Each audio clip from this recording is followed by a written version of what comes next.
வந்தவாசி ஸ்ரீ அங்காள பரமேஸ்வரி அம்மன் ஆலய மயான சூரை உற்சவம் வெகு சிறப்பாக நடைபெற்றது. திருவண்ணாமலை மாவட்டம் வந்தவாசி பர்வதராஜ குல வீதியில் அமைந்துள்ள ஸ்ரீ அங்காள பரமேஸ்வரி ஆலய மயான சூரை உற்சவத்தை முன்னிட்டு மூலவர் ஸ்ரீ அங்காள பரமேஸ்வரி அம்மனுக்கு பால், தயிர், பன்னீர், மஞ்சள் உள்ளிட்ட திரவிய பொருட்களால் சிறப்பு அபிஷேகம், சிறப்பு அலங்காரம், சிறப்பு தீபாராதனை நடைபெற்றது.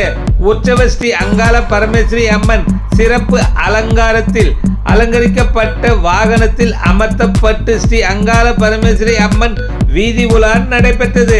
மயான சூரை உற்சவத்தை முன்னிட்டு ஏராளமான பக்தர்கள் விரதம் இருந்து காப்பு கட்டி கொண்டு எலுமிச்சம்பழம் குத்தி கொண்டும் வேல் குத்தி கொண்டு உரல் இழுத்தும் சிறிய தேர் இழுத்தும் நேர்த்திக்கடன் செலுத்தினர். மேலும் பக்தர்கள் காளி வேடம் போட்டுக்கொண்டு நடனம் ஆடிபடி வீதி உலா வந்தனர்.